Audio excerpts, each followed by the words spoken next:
wasn't, it's fine, trust me. Have belief.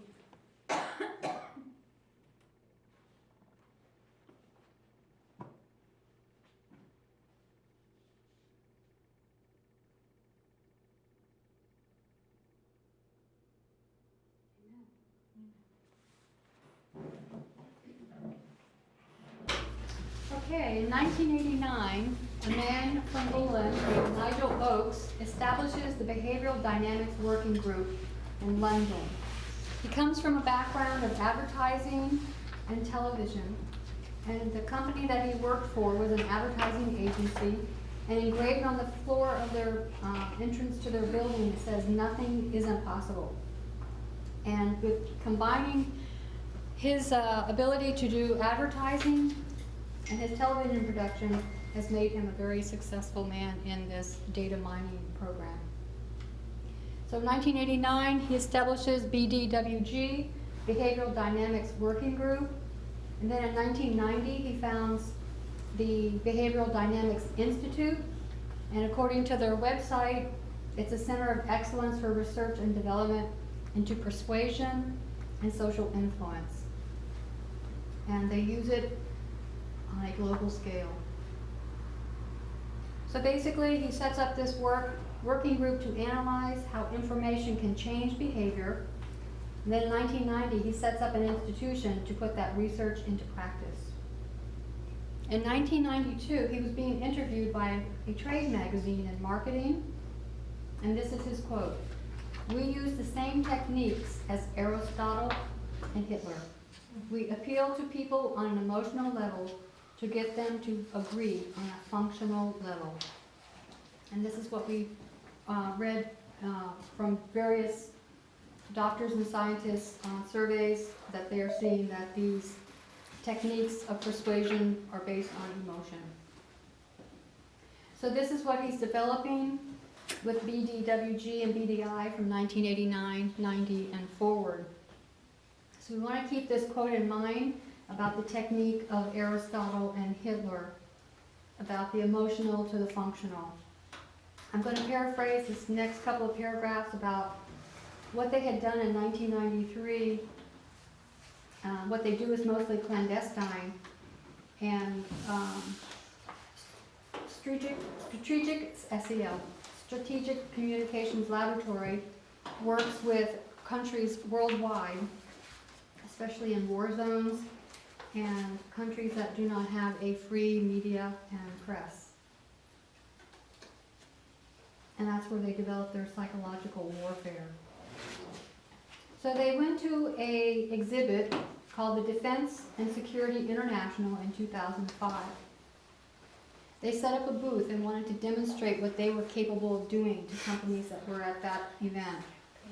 So they set up a video, and they had all these, they set up an apocalyptic scenario, that there was an outbreak of measles, and the government had a problem. They don't want it to spread because it could kill millions of people.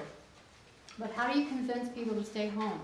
Because they were afraid if they told them that there was a measles outbreak, people would flee the country, taking the measles with them and spreading it even further. And again, now this is a scenario that they make up themselves to show what they are capable of doing. So they would then step in as a shadowy media firm to help orchestrate a sophisticated campaign of mass deception. They would convince the public that an accident at a chemical plant had threatens London. So then they spin the fake story, they convince the people that a toxic cloud is coming to London, and their only safety is to stay home with their windows shut and to wait it out. They describe their work as influence operations. The end result in their scenario is while London is threatened over fictitious toxins, the government works to contain the smallpox outbreak. The final result, according to their calculations, is that thousands of people would die, but not 10 million as they had projected. And for them, this is a success. Of course, the idea of diluting an entire city is a little bit like propaganda. And this argument was brought to Mark Broughton, the public affairs officer of SCL. He says, if your definition of propaganda is framing communications to do something that is going to save lives, that's fine. But that's not the word I would use for it. He says, is it not worth giving untruth for 48 hours to save X million people's lives? Sometimes the means to the end has to be recognized. Noting what he said, that the involvement of SCL, particularly in countries with a free and open media, could make its campaigns less effective. In other words, if you do not have a free and open media, their methods won't work as well. In 2007, SCL paid $20,000 to a Washington lobbying company to help win a defense contract in the U.S. They were hired and they did surveys in Iran and Yemen. In 2012, SCL faces a change. They entered the U.S. market. And what they do in 2012 is they meet two men. The first man is Christopher Wiley. He later becomes a whistleblower and gives information to the press in 2016. Wiley becomes the director of their operations. He's a pretty amazing guy. He's self-taught. He's put himself through school. He worked with campaigns, election campaigns in Canada as a teenager. And so he's been, I think he dropped out of school and was very much interested in computers, and he's practically what they call him a computer genius. The other man they meet in 2012 is Steve Bannon, and he sees something in SCL that he likes. So from Steve Bannon, then they meet Robert Mercer, who's the billionaire family who funds Bannon and his publications, and they also donate to Donald Trump. So Mercer likes the idea, and he actually gives between $5 and $15 million, donates it or invests it into SCL to create the company Cambridge Analytica.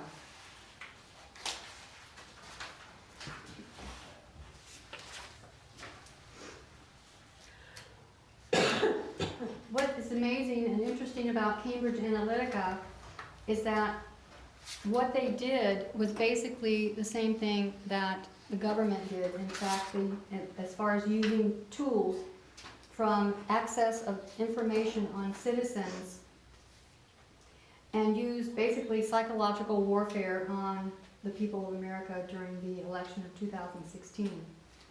In 2014, before Trump ever runs for president, they start testing phrases on the American people via social media to see what gets a response. Phrases like deep state, drain the swamp, build the wall, all of these were developed in 2014. Donald Trump never came up with anything. They were given to him by Cambridge Analytica, and they were tested on social media platforms. Okay, so now I'm on the next set. I'm going to, for the sake of time, we're going to go. Did everybody get, I don't have, I'll try and squeeze it on.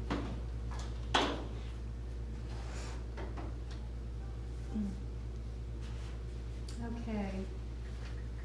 This is a sample of the life cycle of a fake news scandal. I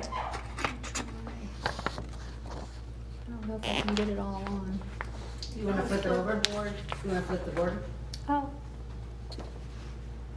Oh, well, maybe if I erase the Cambridge Analytica thing. Such a cool picture. Did you already talk about it? Well, it was just a visual. Pardon me? Is that supposed to look like a brain? Yes. Oh, good. Yeah. Which I thought was very symbolic of what they do. Good. Thank you. Okay.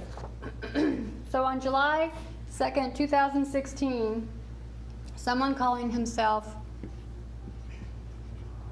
FBI Anon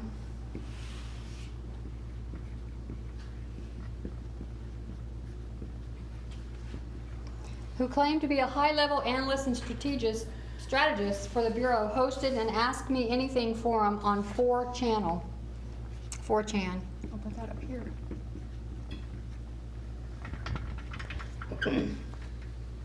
He claimed to be leaking government secrets, a la Edward Snowden, and claims that the Clintons are pedophiles.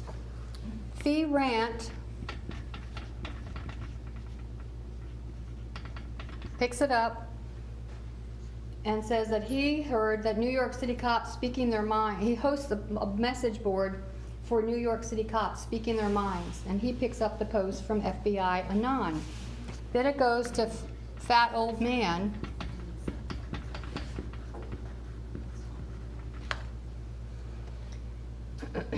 who posted that he had a hot rumor about the FBI investigation. That someone posted the news to the law enforcement Facebook group, so now it's on Facebook. From Facebook it goes to a user called Eagle Wings on Twitter, and he posts I'm gonna run out of room. So Twitter, and it's Eagle Wings, which is a right-wing conservative. But Eagle Wings is not a typical political enthusiast who directs research for the Institute for Futures Digital Intelligence Lab. She tweets too often, more than 50,000 times since November 2015. Okay, so now we're in July of 2016. Less than a year, a little more than a year and a half. Too many followers. She has 120,000 followers as 2017. Without a shadow of a doubt, Eagle Wings is a highly automated account and part of a bot network, a centrally controlled group of social media accounts. Is this stuff that's not in the notes? Yeah. Yes. Oh, good, okay. Sorry. Just trying to find my way around. Sorry. So from Eagle Wings, it's picked up on back to Facebook, and I can send you a copy of these notes. To Carmen Katz, who wrote, "My NYPD source says it's much more vile and serious than classified material on Wiener's device. No record of anyone with the name Carmen Katz is in the entire state. It was discovered to be a fake account of a cat lady named Cynthia Campbell. She's a 60-year-old attorney from Missouri. So she's got this fake account going. For a story to gain traction, propagandists place false information on an anonymous chat boards, hoping real people will pick it up and add a human touch to acts of digital manipulation. If you want to sow a conspiracy, you need to sow it somewhere. 4chan or Reddit is a perfect vehicle. And then you wait for someone like Katz to take the bait. About 12 hours after Katz shared her story, a Twitter account, so now we're back on Twitter, and it's at David Goldberg, NY. He took a screenshot of her post twice, adding, "I have been hearing the same thing from my NYPD buddies too. The next days will be interesting." David Goldberg, NY, appears to have been like Eagle Wings, a highly automated and part of an organized effort, possibly a bot network to spread disinformation. One of David Goldberg's tweets about the Katz Facebook is here. Yeah. Okay. Down on the bottom. Down at the bottom? Oh, there she is. Thank you. He tweets about the Katz Facebook post was retweeted 6,369 times. Is retweeted.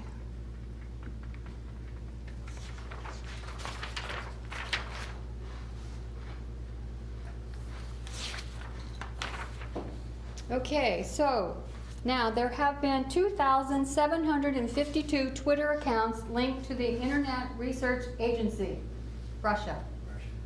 Twitter has yet to make public the handles of an additional 36,746 bot accounts that have characteristics that are used to associate them with an account with Russia.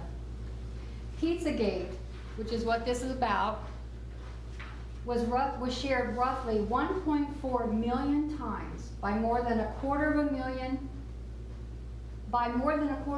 accounts in the first 5 weeks of life. The vast majority of tweeters in our sample, just 10% of all possible hits, posted about the story only a few times. But more than 3,000 accounts tweeted about Pizzagate 5 times or more. Among those 3,000 were dozens of users who tweet frequently, up to 900 times a day, believing that they were likely automated. There were at least 66 Trump campaign figures who followed one or more of the most prolific Pizzagate tweeters. There was found at least 14 Russia-linked accounts that had tweeted about Pizzagate. And it was Douglas Hegman, 4 days after Carmen Katz first posted the story and 6 days before Election Day, brought Pizzagate from the social media to fake news's largest stage. On November 2nd, and this is still 2016, it goes on Fox News.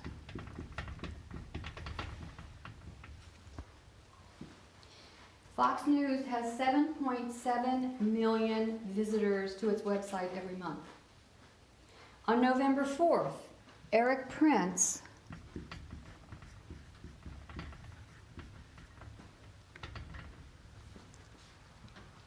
is the brother of Trump's Secretary of Education, Betsy DeVos, confirmed that the terrible rumor was true in an interview on Breitbart.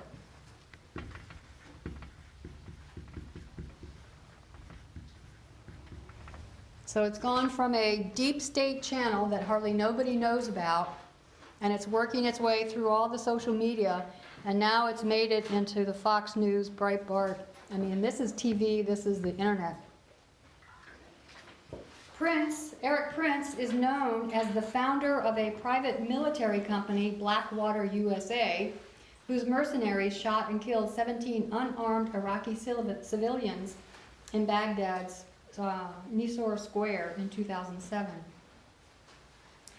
Prince's story, who was on on Breitbart, is now picked up by InfoWars.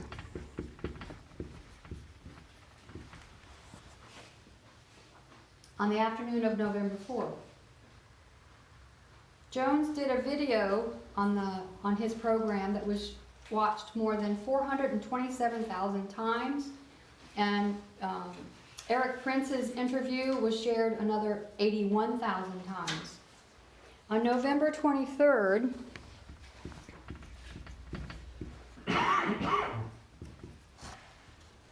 InfoWars posts a video that Pizzagate is real.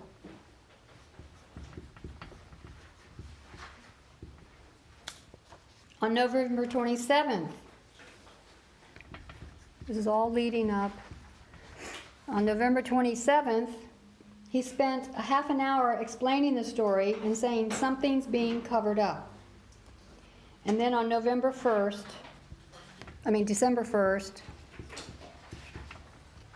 InfoWars states the bigger picture.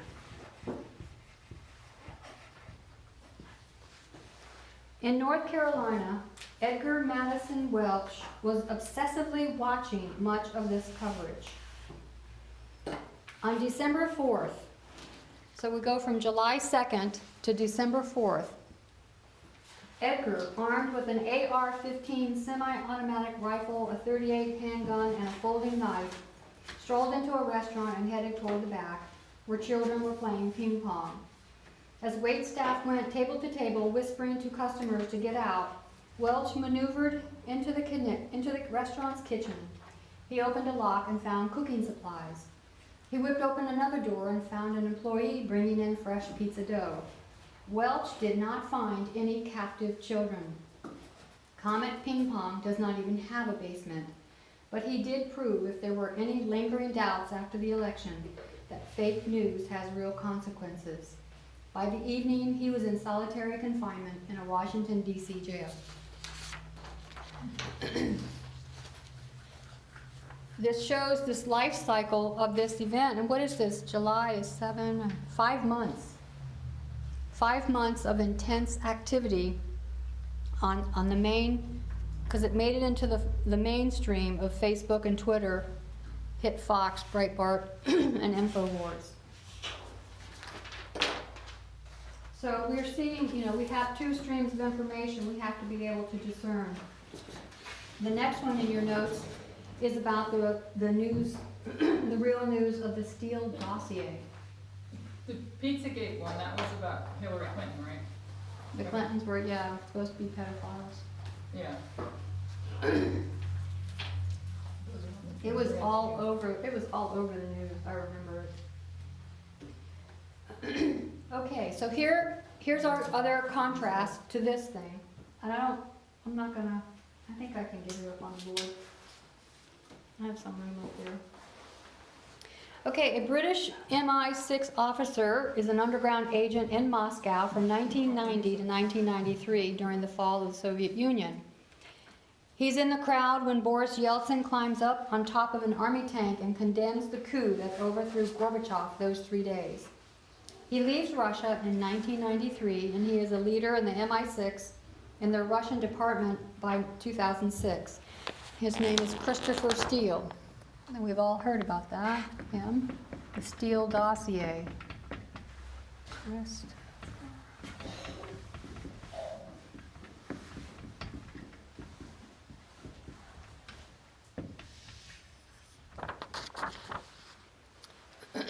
Over the years, he has made contact with the Kremlin. Some evidence shows that he was on Putin's hit list.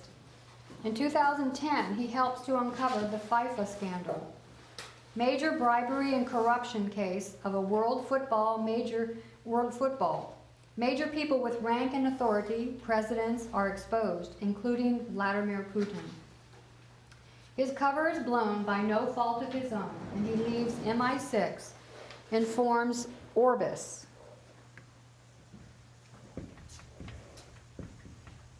And it's located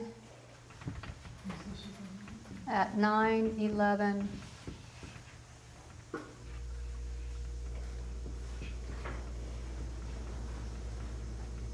and it's in London. So he has Kremlin contacts.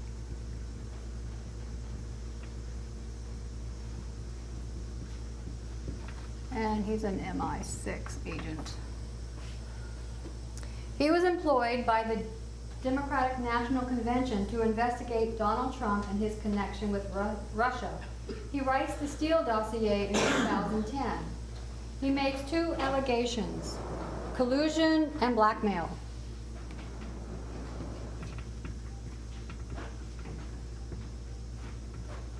In 2010? He was hired in 2010. I think it was, Is that when you wrote the dossier? That's what he said. 2010.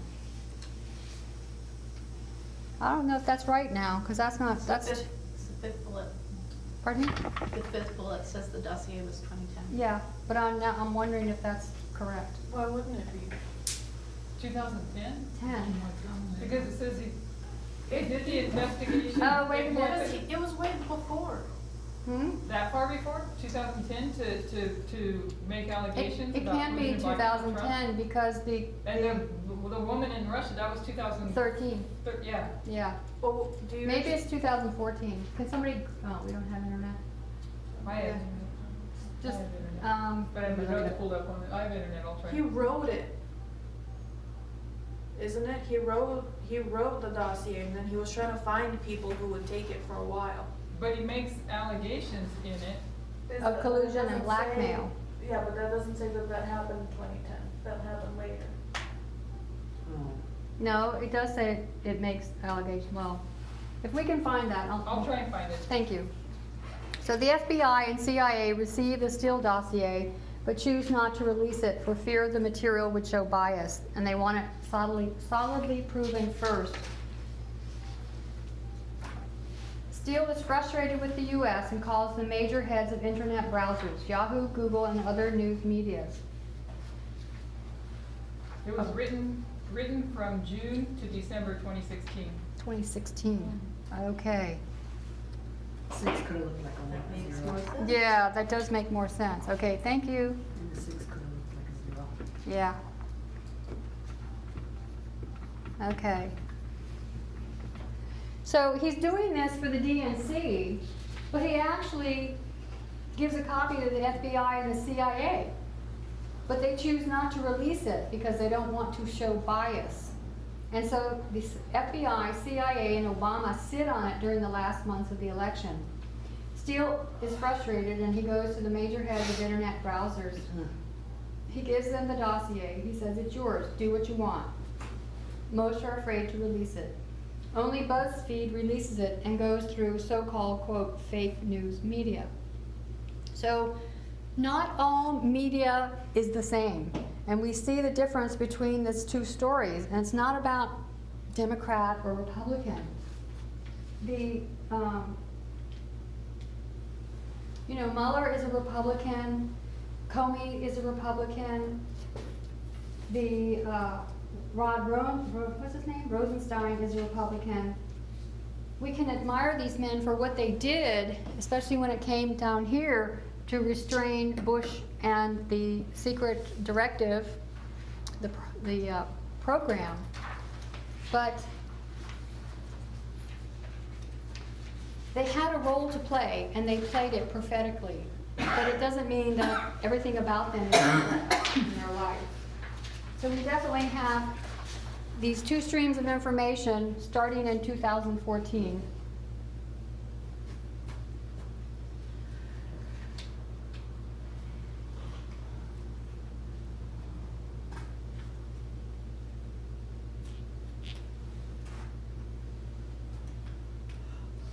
And what we were seeing here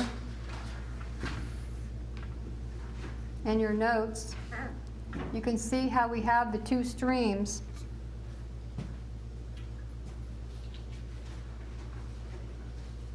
We have collusion, no collusion, deep state, and democratic conspiracy on one side. And on the other side, we have collusion, the last USA president. It's 1933 Germany is being repeated and it's compromised. So we have, this is all about how we interpret our news and how we actually verify what is true and what is not true. So this has taught us about Raffia in 2019. Nothing has changed. The warfare is the same, and it's going to be all the way through to the end. It's the same kind of warfare used in the Battle of Ipsus, and we have those two streams. We are not going to see a mushroom cloud. There isn't going to be, the grid isn't going to be collapsed. Those who didn't believe that Raffia even happened, they have left the movement, and it's a result of their belief in conspiracy theories. The first act of every dictator is to restrain the press. We see Trump doing this already. He has not had a White House press briefing in over 300 days. He repeatedly calls the press fake news, and his supporters strongly agree with him. Facts no longer matter. Even when the truth comes out, it is rejected and put in the box called deep state or conspiracy theories. Are we awake to how scary this warfare is? This is not peace and safety. We have to go to the Levites, the Nephilims, and hope they recognize the true stream. If they're in the other stream of conspiracy theories, they are not going to see it. Thankfully, we have seen for ourselves these two streams of information, but we must be diligent in our understanding of the level of deception, for this is a battle for the mind. Internally, it was around the period of 2016 that people in the movement were saying, we can't listen to men, we have to study for ourselves, that we find out the information our own way. What do we see externally? Nothing is true. It's all fake news. We can't trust them anymore. We have to study for ourselves. So we are told to turn to news sites that offer us the real stories that no one else is willing to tell us. And they are showing up everywhere, and they are the counterfeit. Clearly, our message is not about politics, not about Republican or Democrat, but yes, there is political events in the message. But ultimately, this is about where you drink, the river of life or the river of death. It's that important. And repeatedly, Jesus would say, let no man deceive you. He has given us the reform lines that are backed up by rules and principles with a methodology that can stand the coming storms. And in them is truth. And in them we hear his voice say, walk ye this way. New mode of warfare, there is nothing new under the sun. So what do we mean? It doesn't mean something that has never been seen before. Psychological warfare and information warfare have been around since its first use in heaven. We can see that new mode of warfare is just its ultimate development. And our line clearly shows how information has developed over the last 30 or 40 years. And it's at a lightning speed. We can't even keep up with the technology. It's reached its pinnacle of what the mode of warfare can become. When you think of elephants, they had been riding pretty large horses from early on. So when you face an elephant in the battle, it's just a bigger horse. When you face an atomic bomb, it's just an advanced Molotov cocktail taken to its ultimate form. That's just something for us to consider. So we have here the lines upon lines showing the internal and the external between 2012 and 2014. Here we have a message from England. It enters the USA in 2012. Ezra 7:9 and the work of enemies in 2013. And in 2014, Ezra 7 goes public. But this message is rejected by leadership. Externally, we have a message from England, a company from England, SCL. They enter the USA. In 2013, Snowden is the work of the enemies, and Cambridge Analytica is formed in 2013. And in 2014, Cambridge Analytica does its work. And between this period here, it's rejected by leadership. Obama rejects the Patriot Act. So what we have traced is the same theme developing from 1989, even back to 1969, pulling the same thread regarding information. So in 2012, a Sunday law would have two primary obstacles: a Democratic president re-elected in 2012 and a Democrat majority in the Senate, and then the work of enemies, which is Edward Snowden. And because we all need to know, because all we need to know is actually found in the increase of knowledge back in 1989, that's where we go back to try and understand the external events of 2012. So 1989, Nigel Oakes develops his working group, he makes his institute, and then, where did I put him? He creates SCL and develops that into a company that actually takes all those previous two together and puts them into operation through other countries. So this has become, according to his own account, the leading international center of excellence for research and development into persuasion and social influence. It sounds so friendly.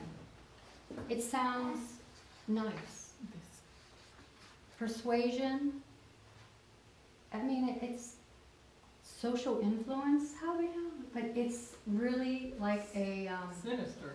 It is. It's like a wolf in sheep's clothing. Shotgun. Okay. It is the only academic organization in the world whose understanding of the psychology of persuasion has been successfully applied on a global scale. Once again, I want to repeat this quote from Nigel Oakes because it's just very revealing. He made a quote to a trade magazine called Marketing. He said, "We use the same techniques as Aristotle and Hitler. We appeal to people on an emotional level to get them to agree on a functional level." When you wrap your mind around that and then watch the news, you will see those same techniques being carried out by other people. In 1993, after BDI, he sets up Strategic Communications Laboratories. After initial commercial success with commercial advertising, they expand into military and political arenas. They basically become mercenaries because they'll be hired by the highest bidder. And it became known for its involvement in military disinformation campaigns, to social media branding and voter targeting. They were working mostly out of war zones in Afghanistan and Al-Qaeda and into the Iraq War. They were employed at one stage by the Pentagon and the UK Ministry of Defense, advising them on the Afghanistan war. So we looked at their 2005 exhibit where they showed how they worked to orchestrate a sophisticated campaign of mass deception. At this stage, they were not working in the West in that manner, but they were showing what they wanted to branch into. They said this might sound altruistic or selfless, but we also want to make money. So he's doing all this work, Nigel Oakes, from 1993 to 2012 when they enter the U.S. market. After the 2012 election, Alexander Nix, the CEO, found an American marketplace far more receptive to his own entreaties. The overseas work in conflict zones amounted to a promising calling card, a new comparative advantage over entrenched American political firms.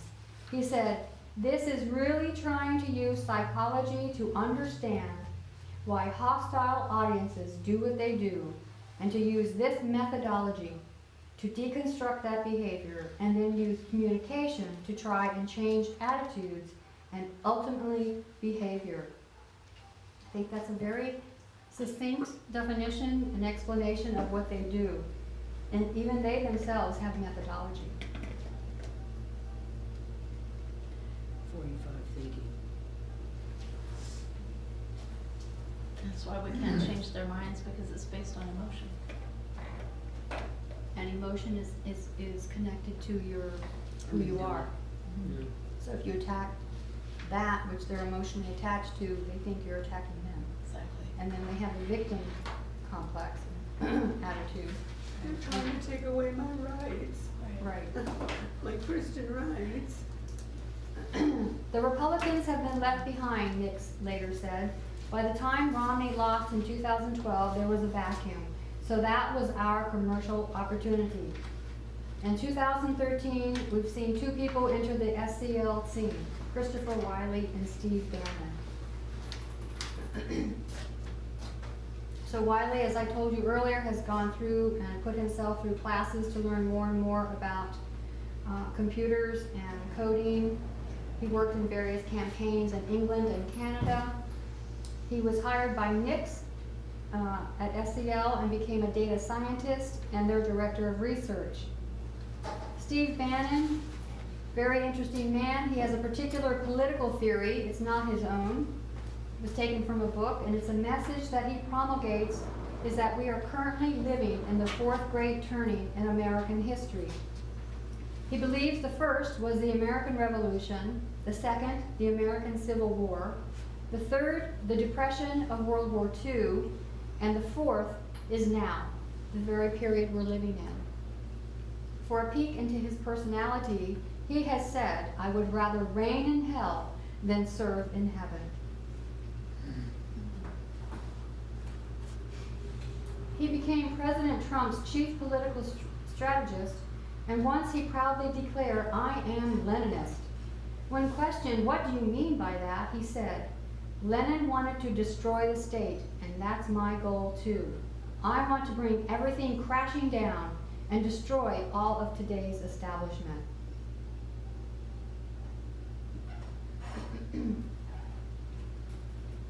It's worth noting that 2 days after Lenin seized power in Russia, he began an assault on the press, which is the first work of a dictator.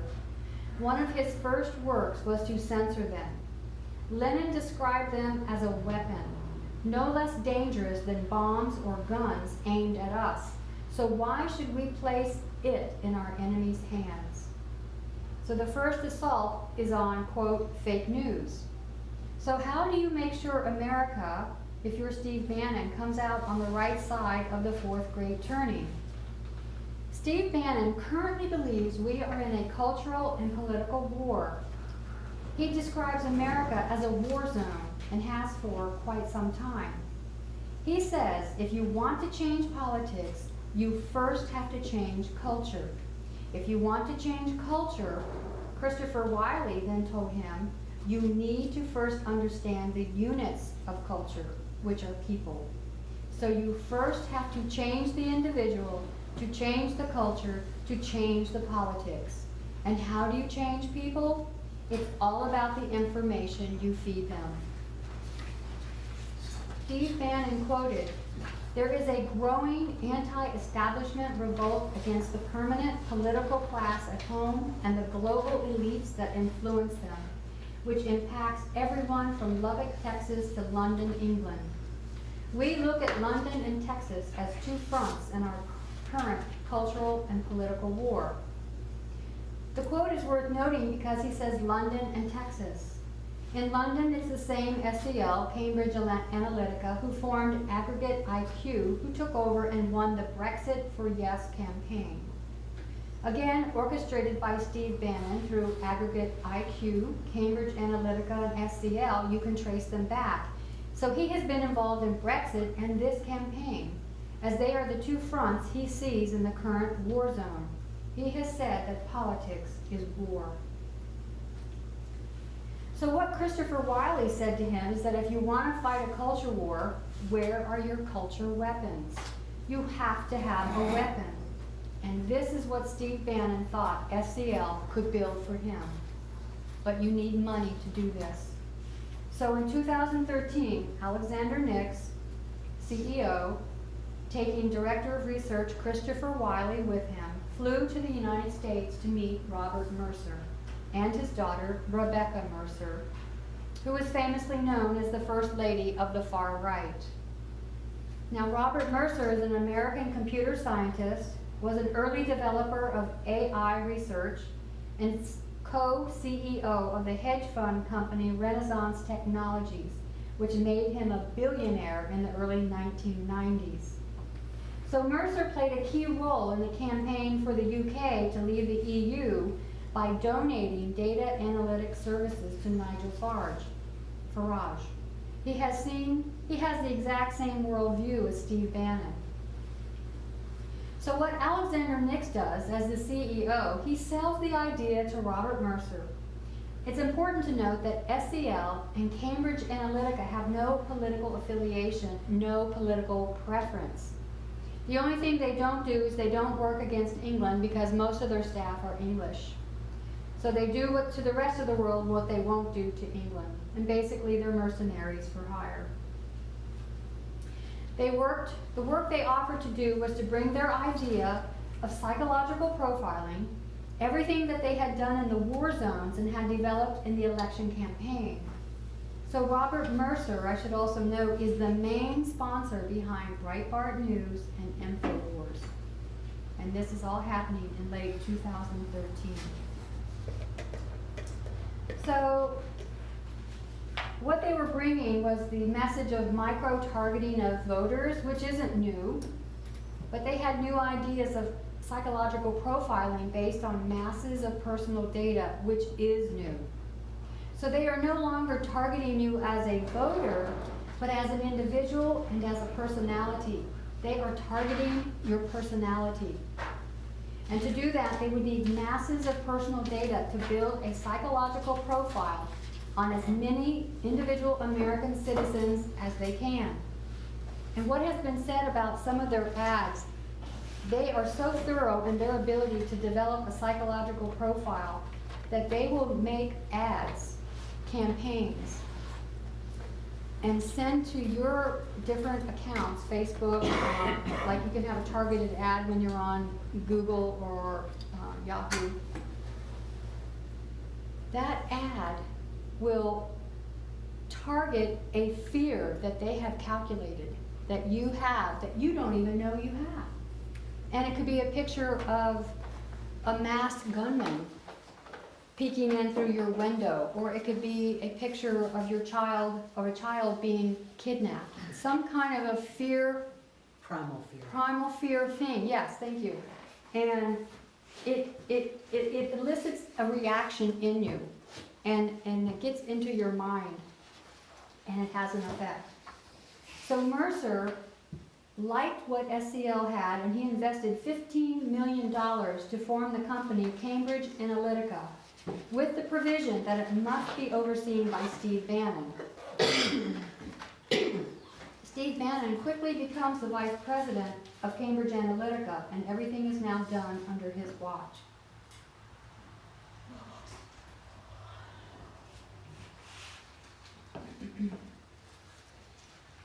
This work is a continuation of the theme we have been tracking, if you consider the work of the Patriot Act. So we have two levels of data mining happening to the American citizens. One on the government level and one on a business level. And most people don't even have any idea that it's happening. The only difference being is that in this history it has one peculiar characteristic, and it doesn't come from the government. So like I said, yes, you have commercial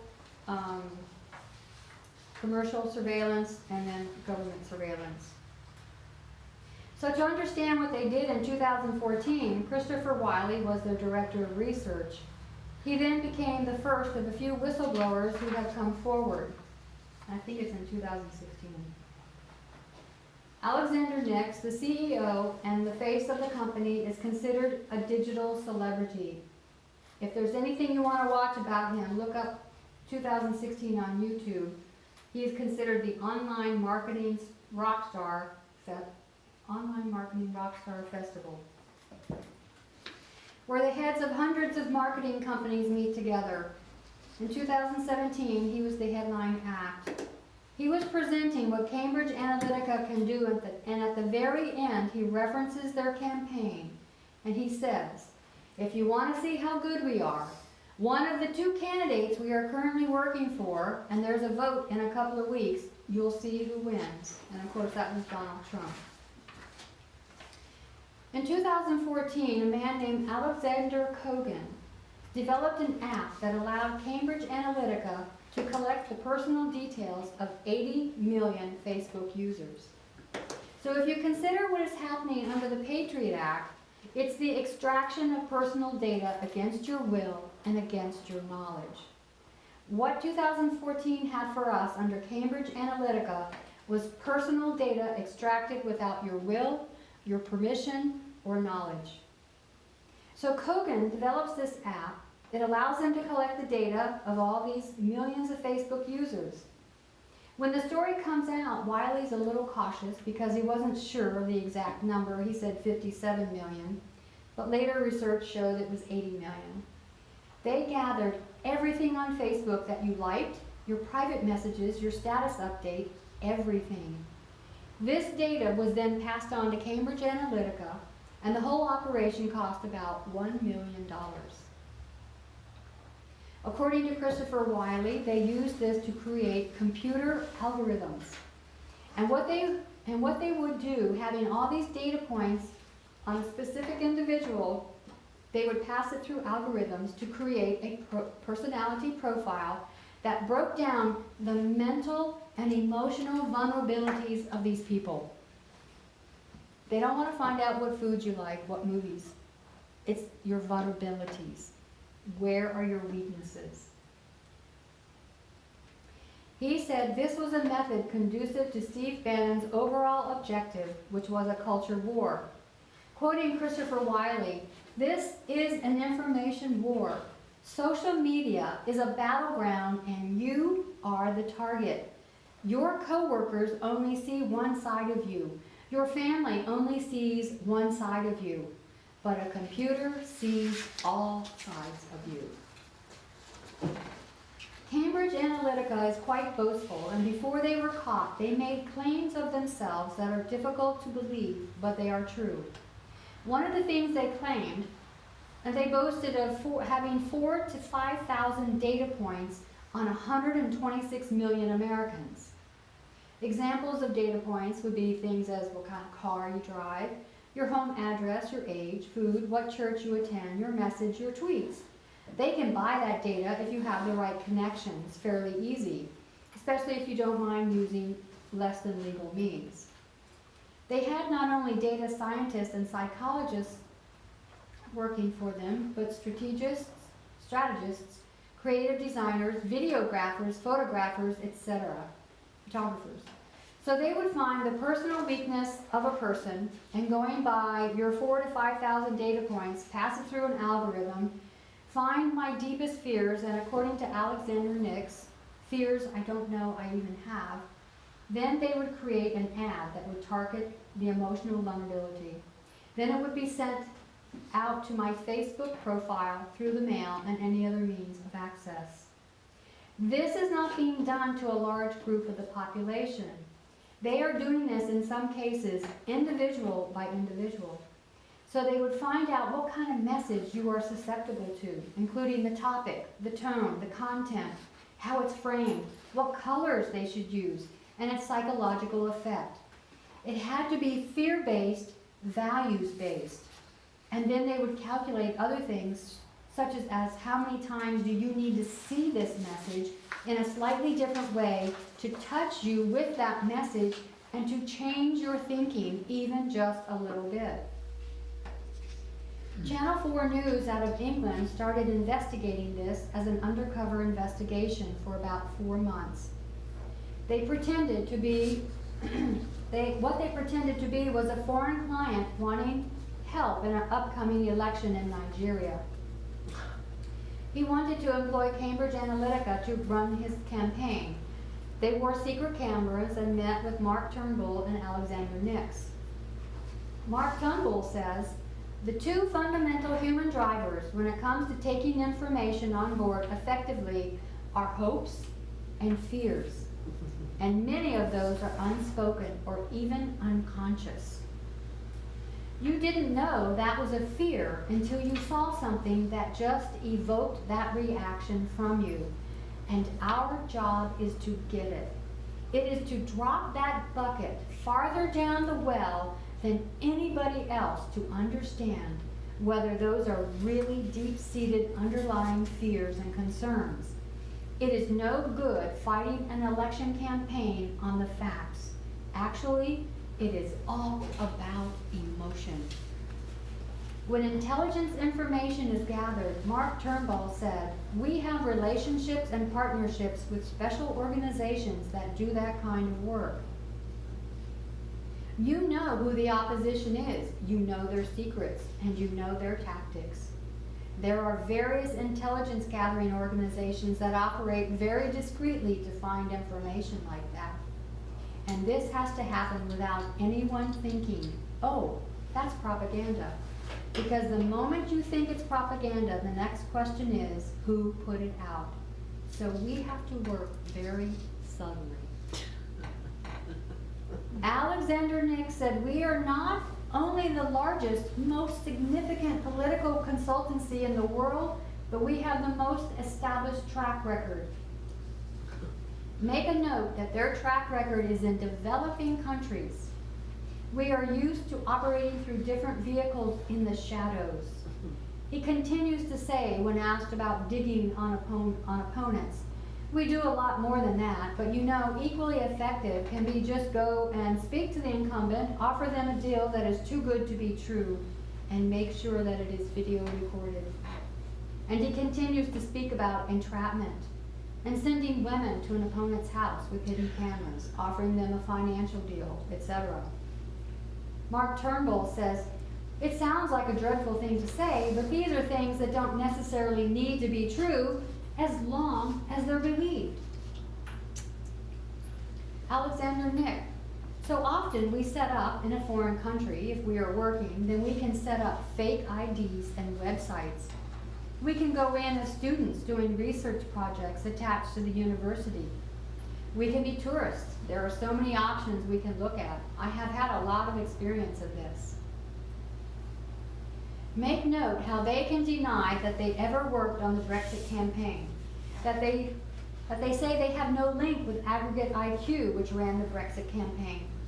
The only problem is that Aggregate IQ used Cambridge Analytica letterhead in their personal memos, and their CEO is on file as employed by Cambridge Analytica, and his title is Cambridge Analytica Canada, which is Aggregate IQ.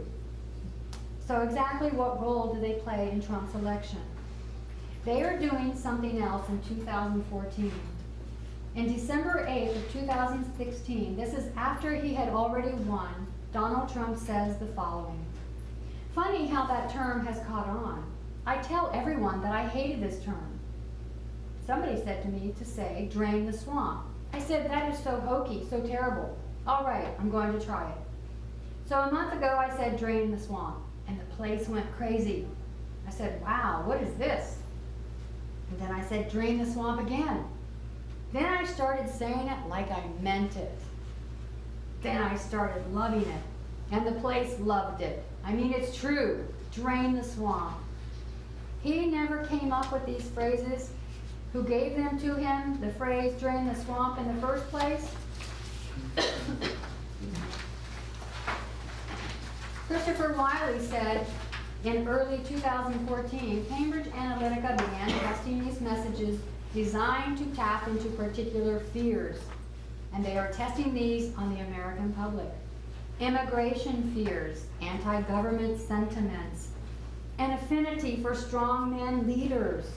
They are putting out into the deep internet phrases like build the wall, drain the swamp, race realism. And what they are then seeing is how much traction these phrases get in an emotional response. They also surveyed opinions about Vladimir Putin. So they are testing drain the swamp, build the wall as early as 2014. The same year, Russia starts launching its social media influence campaign. And these slogans become the bedrock of Trump's election platform. So Christopher Wiley says, we are testing all kinds of messages, all kinds of imagery, which included images of walls, people scaling the walls, and tracking the response. And phrases like drain the swamp and also deep state. And the idea that NSA is watching you and the government is conspiring against you are what they are testing for an emotional response. Quoting Wiley, Christopher Wiley, a lot of these narratives, which at the time would have seemed crazy for mainstream candidates to run on, those are the things we are finding that there are pockets of Americans who this really appealed to. So what I'm saying and suggesting here is that the people were already ready and primed to receive these messages. It didn't just happen from their work on them.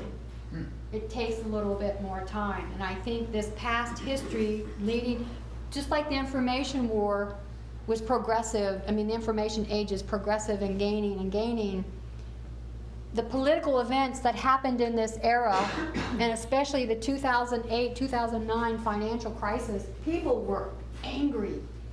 Financially, they were losing their houses, their mortgages were going out of the, crazy. Wall Street gets bailed, but Main Street gets failed. So they were ready for this craziness that we're seeing here, and they just drank it up. And that's the work of the agricultural model that was doing the work on that. Yeah. The plowing and, well, going back further, but yeah. Wiley said that Bannon's push for the Trump campaign to endorse far-right positions on issues like immigration and law enforcement largely stem from Cambridge Analytica's 2014 research. So you can see that Trump is actually a person who is aware of the environment, the situation and the mindset of this country, with the statistical affirmation and information from Cambridge Analytica. So he transforms himself by embracing what the nation is already feeling, and he capitalizes on it. And he already has an unusual personality anyway that adds to it, because he's got a lot of the issues that a lot of Americans still have regarding race and sexism and equality. 2016, Cambridge Analytica becomes head of data operations. Trump aides told Wired magazine that the firm played a key role in identifying political donors as well. Alexander Nix, speaking of Trump's campaign, we did all the research, all the data, all the analytics, all the targeting. We ran all the digital campaign, the television campaign, and our data informed all of our strategy. Christopher Wiley said that this is the weapon that Steve Bannon wanted to build to fight in his culture war, and that weapon is developed in 2014. A lot of people have been quoted, and we can look how we can see a credible source when we have one. On one side, you have Cambridge Analytica and Chris Wiley. How do you know who to believe? And I've run out of board space, so I'll just read, and you can see in your notes. Okay. Christopher Nix says this narrative never happened, and that Chris Wiley is a disgruntled former employee. Alexander Nix says CA, Cambridge Analytica, never worked in the Kenyan election. He said the Facebook data was useless and never used. He said they did not store the data, but that it was deleted. He said he has no ties to Aggregate IQ, who ran the Brexit campaign. And he said he never worked with Russia or briefed any company. Christopher Wiley has a different version to share. Christopher Wiley said Cambridge Analytica worked in Kenya and Africa. He said they used the Facebook data, they kept the Facebook data, and they knew Aggregate IQ. Russia was listed as a foreign client, and Luke Oil received insider information from Cambridge Analytica.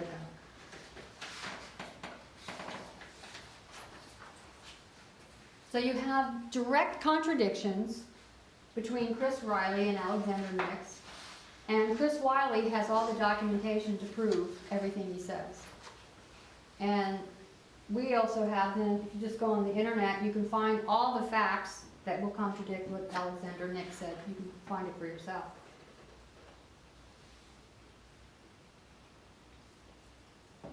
Because they like to brag. And so here are the facts. It was found out that Mark Turnbull, managing director of CA on tape, said the Kenyatta campaign in Kenya, which we ran in 2017 for Kenyatta. Okay, so there it is. They worked in heaven. An email from Alexander Kogan to Alexander Nix surfaced in the investigation that followed in September of 2014. They were able to forge ahead with the Facebook harvesting model and are working with the data in many different ways. Oh, we didn't use the Facebook data. Christopher Wiley also makes a strong argument that their entire company of Cambridge Analytica is formed on algorithms from that Facebook data. So even if it was deleted, it is still built into their company, and he has papers and files to show it was kept. Aggregate IQ, set up in 2013, said they're 100% Canadian and have never had a contact with Cambridge Analytica and are not the de facto Canadian branch of Cambridge Analytica or SCL. And as we've said, there's documents showing that Aggregate IQ has Cambridge Analytica's logo on their letterhead. Alexander Nix says we do not have any relationship with Russia or any Russian individuals.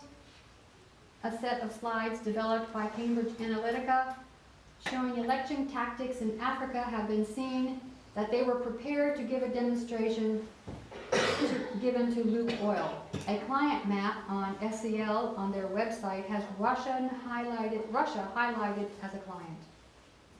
So we're not suggesting that Russia had anything to do with this, but I'm just showing you that one side is lying and the other side is telling the truth. So when he goes on to further things that may not be so easy to prove yet at the very best, you know you have a reliable source. Christopher Wiley also appears in the different videos, documentaries I've seen with his testimony. Seems to be very sincere and regrets his part that he played. So what we see is the development of information warfare. We have the ARPANET in 1969, the FISA Act of 1978, which is established in 1979 into full working operation. The Smith versus Maryland wiretapping, unwarranted wireless phone record tapping, where the Smith loses. 1989, World Wide Web is invented. 1990, the first browser, and then Oaks, the BDI. One thing I did discover that in 1990 there were 313,000 computers on the internet. In 1996 there were 10 million computers on the internet. And by 2016, 26.6 billion devices. Not just computers, but devices, because we have tablets, phones, computers, all that stuff. So in 91, the release of the browser for the internet. 1993, the Gore Information Bill. The Gore Bill is the Information Superhighway. By the way, this term has gone back as far as the 1960s and 70s. And it turns out that Al Gore was a true internet geek, computer geek when he was a kid, teenager. And he has been one of the few elected officials that saw what the internet could do. And it seemed, he saw it for good, but we can see what happened to it out of control. 1996, Moonlight Maze, the first cyber attack by Russia. 2011, the Patriot Act. And before the Patriot Act is the secret operation, the program. 2004, we see a restraint on the executive branch and on the Patriot Act and the program. 2012, SCL enters the USA. 2013, the work of enemies. Snowden leaks all the information. Cambridge Analytica is formed.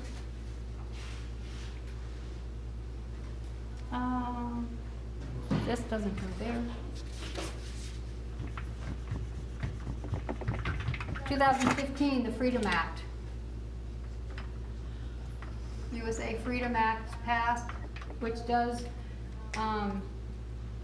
it does cut back a lot of the unwarranted gathering of data from the Patriot Act. And then 2016, the elections.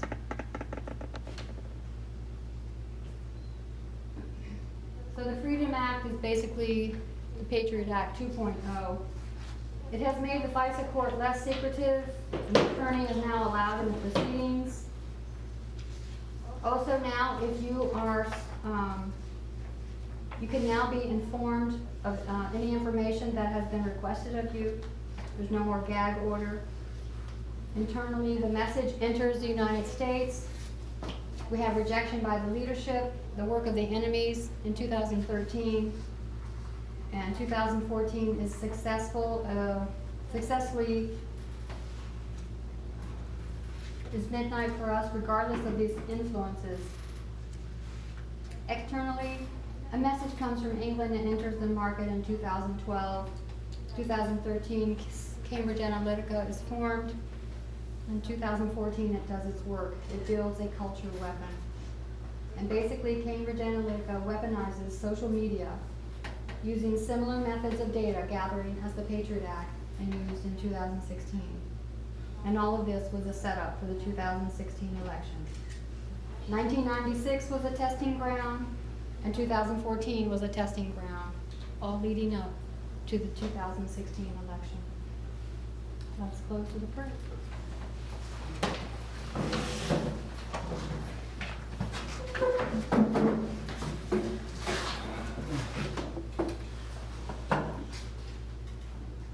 Heavenly Father, we thank you so much for your goodness and mercy. We thank you, Lord, for all that we have been taught and learned about the Midnight Cry message, how you have awakened us to so many things that we were blind to. And we thank you for your mercy, Lord. Lord, we pray for wisdom and understanding and for discernment. Conform us to the image of Christ. Strengthen us. Give us humility and wisdom, and that we may walk in this light, Lord, and be a beacon to others. That we would be strengthened to stand in the days to come and have the message for the Levites and the Nethinims, and to end this whole thing and return home to you. And Lord, we pray these things. We ask your blessing upon all those who are leaving to travel, for safe travels. We thank you for the blessing of fellowship, for the Sabbath day. And we praise you for your name. And for Jesus Christ, your Son, we pray in his name. Amen. Amen.